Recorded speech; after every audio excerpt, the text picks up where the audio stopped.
CM ने सचिवालय राज्य स्तरीय एनकार्ड की बैठक, अधिकारियों को दिए निर्देश, नशीले पदार्थों की रोकथाम के कार्य योजना बनाने के दिए निर्देश। पौड़ी में अंकिता के परिजनों ने अनिश्चितकालीन धरने की कही बात, एसडीएम यमकेश्वर प्रमोद को आरोपी बनाने की मांग, विधायक रेणु बिष्ट की विधानसभा सदस्यता रद्द करने की मांग। मूल निवास और भू कानून पर बनेगी समितियां, बोले मुख्यमंत्री धामी, संवाद से करेंगे सभी मुद्दों का हल। दून में 24 को महारैली का आयोजन। उत्तराखंड में 6 माह के लिए एस्मा लागू, कर्मचारी संगठनों की प्रस्तावित हड़ताल को देखते हुए फैसला, सचिव कार्मिक ने दिए आदेश। उत्तराखंड में कोरोना को लेकर अलर्ट जारी, दून मेडिकल कॉलेज में आइसोलेशन वार्ड तैयार, सर्दी जुकाम बुखार की होगी आरटी-पीसीआर जांच। उत्तराखंड मौसम विभाग ने पूर्वानुमान किया जारी, आज से बारिश बर्फबारी की संभावना, अधिक ऊंचाई वाले क्षेत्रों में बर्फबारी का अलर्ट। आप देख रहे हैं के न्यूज, खबरों का सारथी। नमस्कार, मैं हूं आपके साथ अवंतिका अवस्थी। बात करेंगे उत्तराखंड खबरों की। खबर आपको बता देते हैं, जहां पर मुख्यमंत्री पुष्कर सिंह धामी के आज के कार्यक्रम के बारे में आपको बता दें। मुख्यमंत्री पुष्कर सिंह धामी के आज के कार्यक्रम के बारे में आपको बता दें, जहां पर मुख्यमंत्री सुबह 11:30 बजे कार्यक्रम में करेंगे प्रतिभाग। मुख्यमंत्री पुष्कर सिंह धामी सुबह 11:30 बजे कार्यक्रम में प्रतिभाग करेंगे, जहां पर विशाल युवा पद यात्रा कार्यक्रम का आयोजन किया जाएगा। नवनियुक्त नर्सिंग अधिकारियों को नियुक्ति पत्र वितरित करेंगे मुख्यमंत्री पुष्कर सिंह धामी। सुबह 11:30 बजे कार्यक्रम में प्रतिभाग करेंगे मुख्यमंत्री। वहीं विशाल युवा पदयात्रा कार्यक्रम का आयोजन किया जाएगा। नवनियुक्त नर्सिंग अधिकारियों को नियुक्ति पत्र वितरित करेंगे मुख्यमंत्री पुष्कर सिंह धामी। दोपहर 12:30 बजे सीएम कार्यक्रम में करेंगे शिरकत। तो यह अहम खबर हम आपको बता रहे हैं। मुख्यमंत्री पुष्कर सिंह धामी के आज के कार्यक्रम के बारे में हम आपको बता रहे हैं, जहां पर सुबह 11:30 बजे कार्यक्रम में प्रतिभाग करेंगे मुख्यमंत्री पुष्कर सिंह धामी। विशाल युवा पदयात्रा कार्यक्रम का किया जाएगा आयोजन। नवनियुक्त नर्सिंग अधिकारियों को नियुक्ति पत्र वितरित करेंगे मुख्यमंत्री पुष्कर सिंह धामी। सुबह 11:30 बजे कार्यक्रम में प्रतिभाग करेंगे मुख्यमंत्री। आपको बता दें कि सुबह लगभग 11:30 बजे के आसपास कार्यक्रम में प्रतिभाग करते नजर आएंगे मुख्यमंत्री, जहां विशाल युवा पदयात्रा कार्यक्रम का आयोजन किया जाना है, जिसमें नवनियुक्त नर्सिंग अधिकारियों को नियुक्ति पत्र वितरित किए जाएंगे। वहीं करीब दोपहर 12:30 बजे सीएम कार्यक्रम में शिरकत करते हुए नजर आएंगे।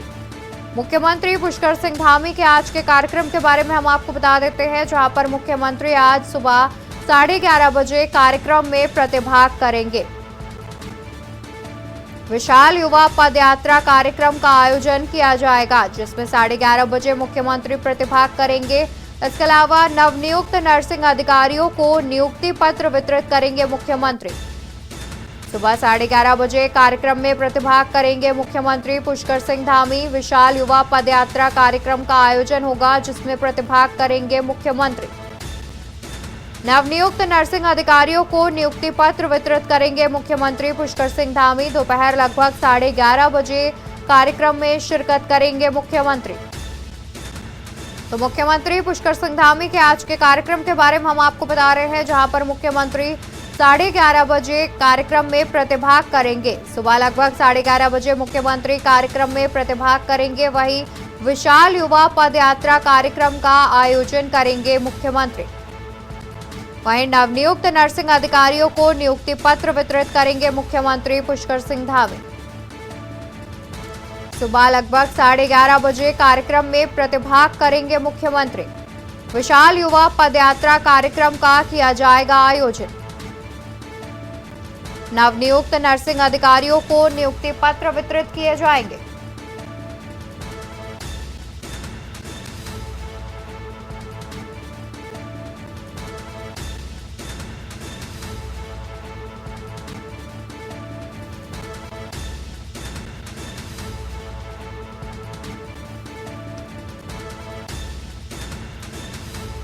तो विशाल युवा पदयात्रा कार्यक्रम का आयोजन किया जाएगा।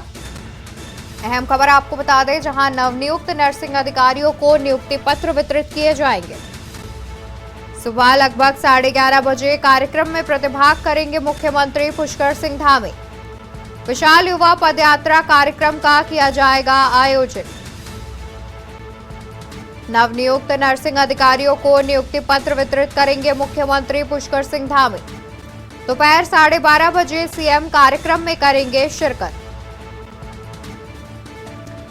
मुख्यमंत्री पुष्कर सिंह धामी के आज के कार्यक्रम के बारे में हम आपको बता दें, जहां पर आज मुख्यमंत्री सुबह लगभग 11:30 बजे कार्यक्रम में प्रतिभाग करेंगे। विशाल युवा पदयात्रा कार्यक्रम में प्रतिभाग करेंगे मुख्यमंत्री। विशाल युवा पदयात्रा कार्यक्रम का आयोजन किया जाएगा, जिसमें सुबह लगभग 11:30 बजे प्रतिभाग करेंगे मुख्यमंत्री पुष्कर सिंह धामी। तो इसी खबर पर तमाम जानकारी के साथ हमारे साथ शुभम कोटनाल जुड़े हुए हैं। शुभम, देखा जाए तो मुख्यमंत्री के कार्यक्रम की बात सामने आ रही है, जहां पर वो विशाल युवा पदयात्रा कार्यक्रम में पहले प्रतिभाग करेंगे और उसके बाद डॉक्टरों को जितने भी उनको नियुक्ति पत्र वितरित करेंगे नवनियुक्त नर्सिंग अधिकारियों को। क्या कुछ जानकारी है?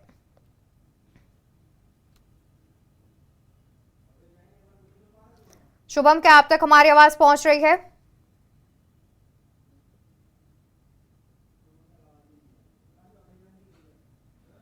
हमारे संवाददाता से हमारा संपर्क नहीं हो पा रहा है, दोबारा से उनसे जुड़ने की कोशिश करेंगे। आपको बता दें कि विशाल युवा पदयात्रा कार्यक्रम का आयोजन किया गया है। इसके अलावा नवनियुक्त नर्सिंग अधिकारियों को नियुक्ति पत्र भी वितरित किए जाएंगे।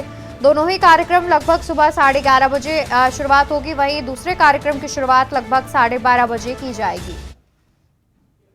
मुख्यमंत्री पुष्कर सिंह धामी ने गहनता से समीक्षा की। राजस्व प्राप्ति और आय के संसाधनों में वृद्धि के संबंध में मुख्यमंत्री ने की समीक्षा। राजस्व प्राप्ति और आय के संसाधनों में वृद्धि के संबंध में की समीक्षा। वित्त मंत्री उच्चाधिकारियों के साथ गहनता से समीक्षा की। सीएम ने अवैध खनन पर प्रभावी नियंत्रण के निर्देश दिए। आय के संसाधनों में वृद्धि के लिए अधिक प्रयास करें, कुछ इस प्रकार से मुख्यमंत्री पुष्कर सिंह धामी ने निर्देश दिए हैं। वहीं सीएम ने अवैध खनन पर प्रभावी नियंत्रण के भी निर्देश दिए हैं। आय के संसाधनों में वृद्धि के लिए अधिक प्रयास करें। खुफिया प्रणाली को और मजबूत किए जाने के निर्देश दिए हैं मुख्यमंत्री पुष्कर सिंह धामी ने। तो खबर राजधानी देहरादून से, जहां मुख्यमंत्री पुष्कर सिंह धामी ने गहनता से समीक्षा की। राजस्व प्राप्ति और आय के संसाधनों में वृद्धि के संबंध में की समीक्षा। वित्त मंत्री उच्चाधिकारियों के साथ गहनता से समीक्षा की। सीएम ने अवैध खनन पर प्रभावी नियंत्रण के भी निर्देश दिए। वित्त मंत्री उच्चाधिकारियों के साथ गहनता से समीक्षा की मुख्यमंत्री पुष्कर सिंह धामी ने।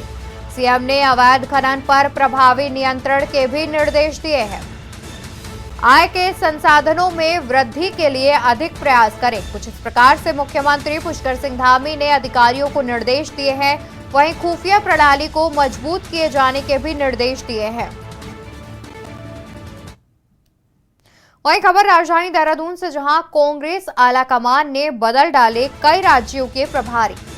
कांग्रेस आलाकमान ने बदल डाले कई राज्यों के प्रभारी। उत्तराखंड कांग्रेस की नई प्रभारी बनी कुमारी शैलजा।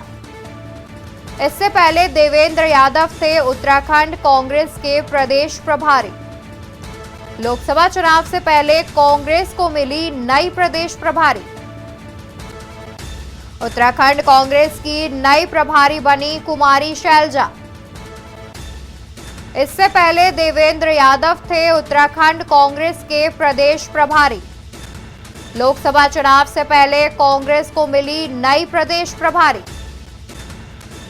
कांग्रेस को एकजुट करना शैलजा के लिए बड़ी चुनौती। आगे बढ़ते हैं खबरों में, जहां पर धामी सरकार ने राज्य में एस्मा लागू किया। सरकार ने 6 माह के लिए लागू किया एस्मा। सरकार ने 6 माह के लिए लागू किया एस्मा। प्रस्तावित हड़ताल के मद्देनजर लिया गया अहम फैसला। कर्मचारियों के हड़ताल करने पर की जाएगी कार्रवाई। आपको बता दें कि उत्तराखंड सरकार ने 6 माह के लिए एस्मा लागू किया है, जिसमें कर्मचारियों के हड़ताल करने पर की जाएगी कार्रवाई। सरकार के एस्मा लगाने पर कांग्रेस ने किया विरोध। कांग्रेस प्रदेश प्रवक्ता शीशपाल सिंह बिष्ट ने कहा कांग्रेस प्रदेश प्रवक्ता ने कहा कि बीजेपी सरकार में लोकतंत्र खतरे में है। धामी सरकार ने राज्य में लागू किया एस्मा। सरकार ने 6 माह के लिए लागू किया एस्मा। उत्तराखंड सरकार ने कर्मचारी संगठनों की प्रस्तावित हड़ताल के मद्देनजर राज्य में 6 माह के लिए एस्मा लागू कर दिया है।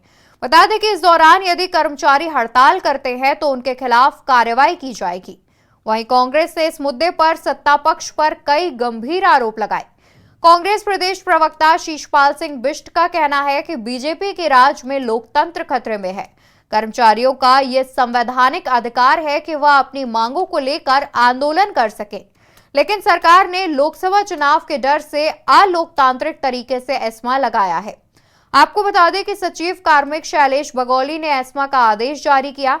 आदेश में स्पष्ट किया गया है कि आवश्यक सेवाओं का अनुसरण अधिनियम 1966 के अधीन शक्तियों का प्रयोग करते हुए राज्याधीन सेवाओं में हड़ताल प्रतिबंधित की जाती है। जून 2024 तक यह आदेश प्रभावी रहेगा।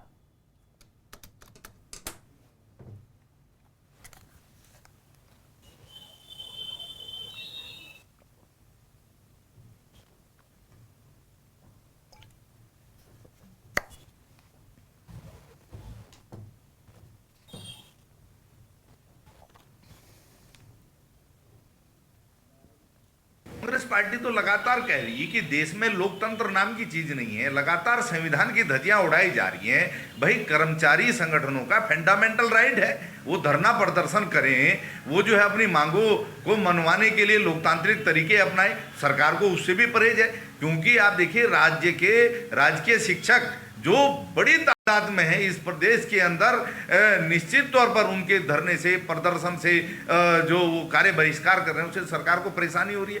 विभिन्न विभागों के कर्मचारी भी लगातार अपनी मांगों को लेकर के सरकार के दरवाजे पर चल रहे हैं। और ये ऐसा नहीं कि कर्मचारी संगठन अचानक से आ गए, 6-7 साल से कर्मचारी संगठनों की मांगे लंबित हैं और ये तानाशाह सरकार उनकी मांगों पर ध्यान नहीं दे रही है।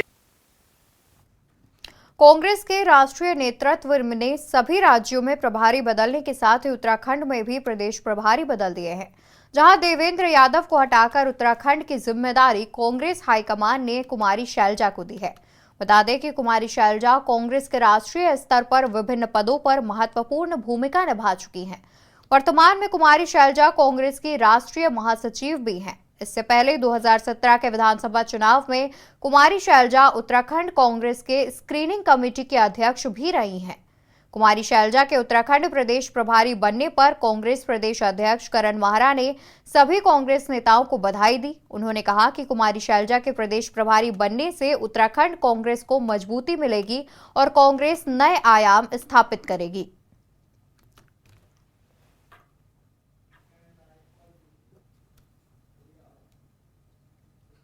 सचिवालय देहरादून में सीएम पुष्कर सिंह धामी ने राजस्व प्राप्ति एवं आय के संसाधनों में वृद्धि की समीक्षा बैठक ली।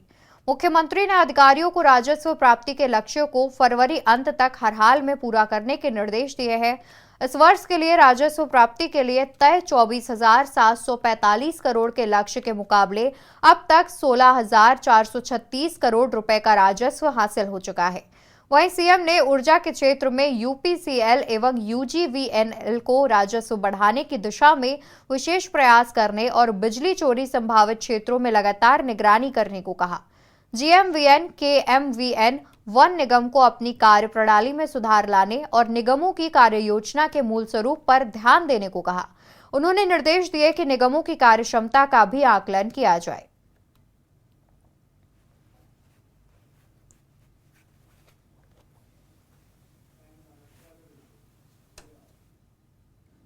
भाकियू तोमर ने सहायक पुलिस आयुक्त हजरतगंज व उत्तर प्रदेश की स्थानीय अधिसूचना इकाई पर वादा खिलाफी करने का आरोप लगाया। उन्होंने 28 दिसंबर तक उत्तर प्रदेश के मुख्यमंत्री से वार्ता न होने पर 29 दिसंबर से उत्तर प्रदेश और उत्तराखंड में रेलवे ट्रैक को जाम कर आंदोलन करने की चेतावनी दी। भाकियू तोमर ने लक्सर के स्टेशन अधीक्षक को पत्र सौंपा है।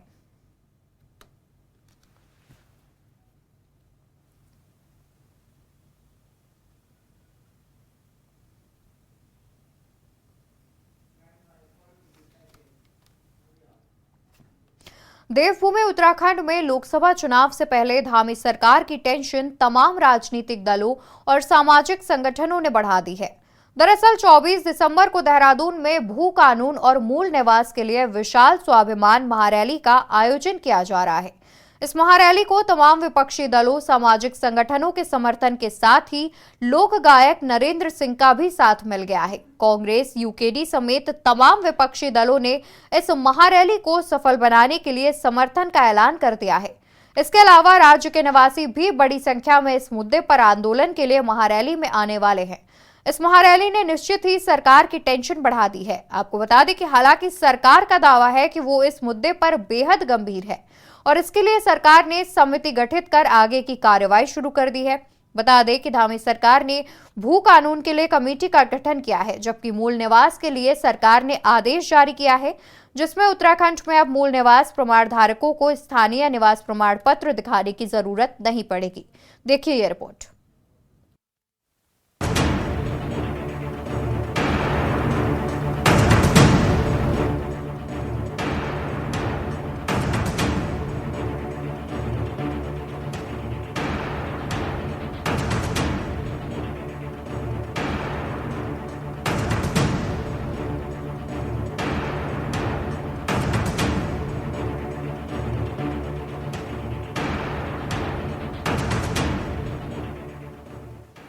उत्तराखंड में लोकसभा चुनाव से पहले राज्य के स्थानीय मुद्दों पर सियासत गरमा गई है।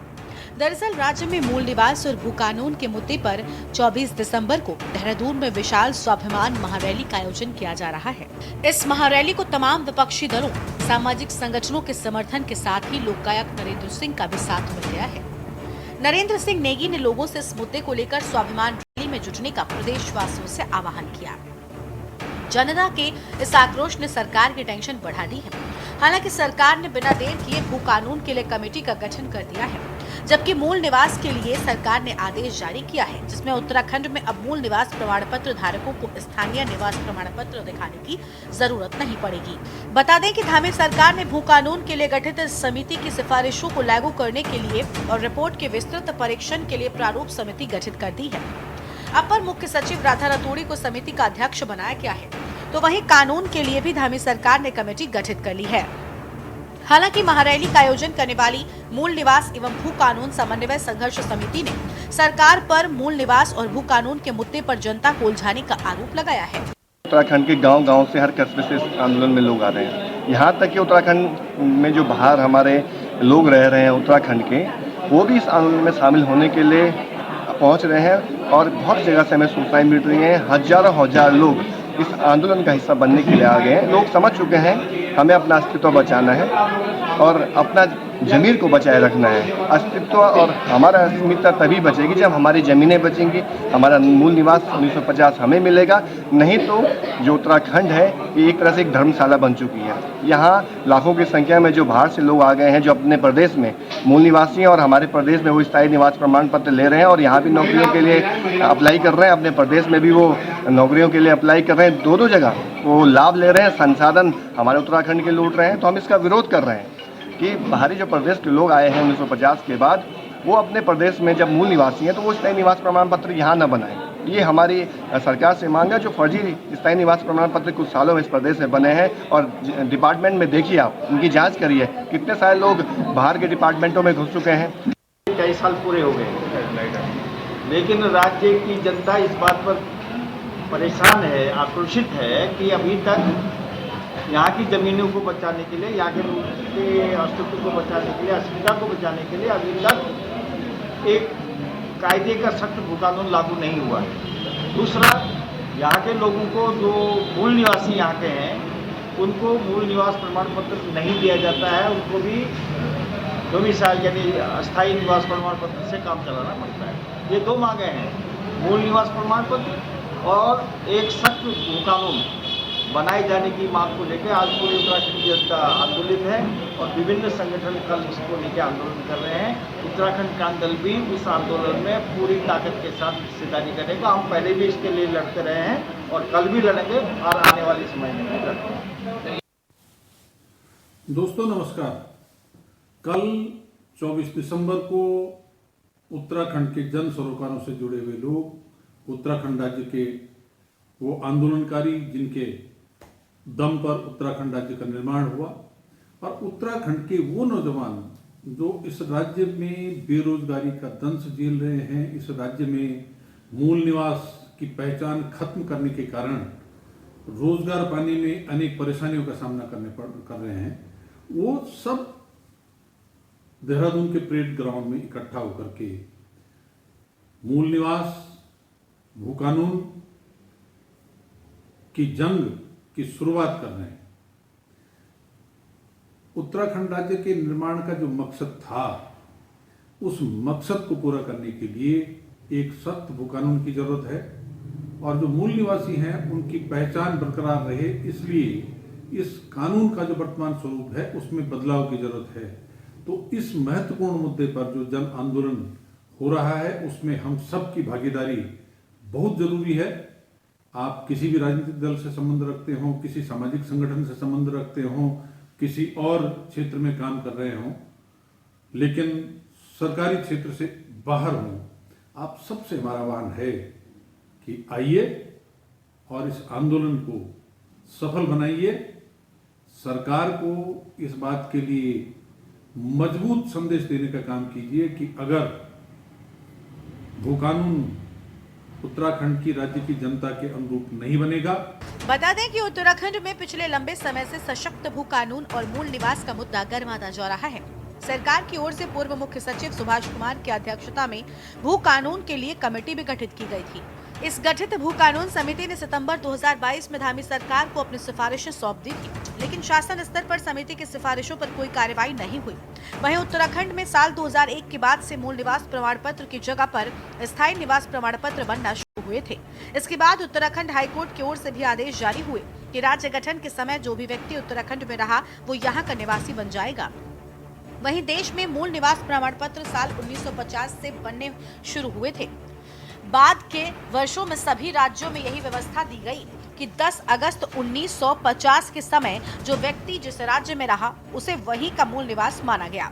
तमाम आंदोलनकारी सरकार से राज्य में इसी व्यवस्था को लागू करने की मांग की है। नहीं, वो जो समिति बनाई गई थी सुभाष कुमार जी की अध्यक्षता में भू कानून को लेकर एक समिति बनाई गई थी, उन्होंने कुछ अपनी फाइंडिंग्स दी हैं। तमाम तरह के अलग अलग राज्यों में के राजस्व से जुड़े हुए तमाम विषय उन्होंने उसमें एकत्रित करके सरकार के पास आए हैं।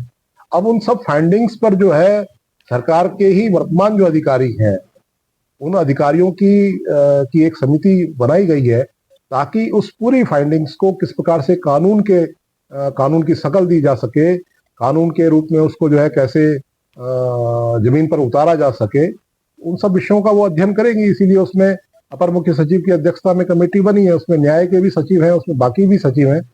उसको कानूनी अमली जामा कैसे पहनाया जा सके। उत्तराखंड कांग्रेस कमेटी के माननीय अध्यक्ष श्री करण महाराज जी ने अपना समर्थन पत्र आयोजकों को सौंपा है और कार्यकर्ताओं से आह्वान किया है कि ज्यादा से ज्यादा संख्या में इसमें प्रतिभाग करके इसकी सफलता को सुनिश्चित करें, ताकि इसकी गूंज दिल्ली दरबार तक पहुंचे। मूल निवास और भू कानून उत्तराखंड के ज्वलंत सरोकारों में से एक है। आज हमारा युवा, हमारे प्रदेशवासी अपने आप को ठगा हुआ महसूस कर रहे हैं, बाहरी लोगों की मौज हो रही है और जो स्थानीय लोग हैं वो दर दर की ठोकरें खा रहे हैं। ये काबिले बर्दाश्त नहीं है और मैं साधुवाद और धन्यवाद देना चाहती हूँ। कुल मिलाकर राज्य के स्थानीय मुद्दों पर सियासत एक बार फिर गर्मा गई है। राज्य में उत्तराखंड मूल निवास, भू कानून, नौकरियों में स्थानीय लोगों को प्राथमिकता दिए जाने समेत तमाम मुद्दों पर सियासत गर्मा गई है। हालांकि धामी सरकार ने अपने फैसले से इस आक्रोश को थामने की कोशिश तो जरूर की है, लेकिन तमाम संगठन सरकार के इस फैसले पर सवाल खड़े करते हुए आंदोलन को जारी रखने की बात कर रहे हैं। ऐसे में देखना होगा कि आखिर क्या कुछ निकलकर सामने आता है। Uttarakhand desk report. खबरों में मेरे साथ फिलहाल के लिए बस इतना ही। ऐसे तमाम जानकारी के लिए आप बने रहिए के न्यूज़ इंडिया के साथ। नमस्कार।